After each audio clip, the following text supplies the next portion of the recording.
بيشبه نفسه بسيدنا موسى وهارون، وان كانوا بيستعينوا ببعض ان هم اخوات وكده. ايوه.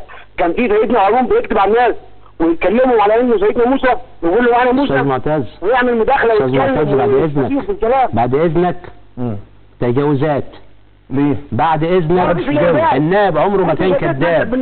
النائب اقسم.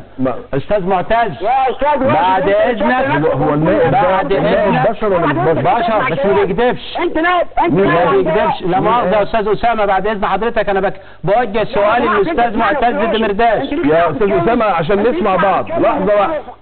ممكن من غير تجاوزات لو سمحت، عشان انا وعدت سياده النائب انه مش هسمح بالتجاوزات. بالراحه. بص يعني ممكن نتحاور، مش لازم بالصوت العالي.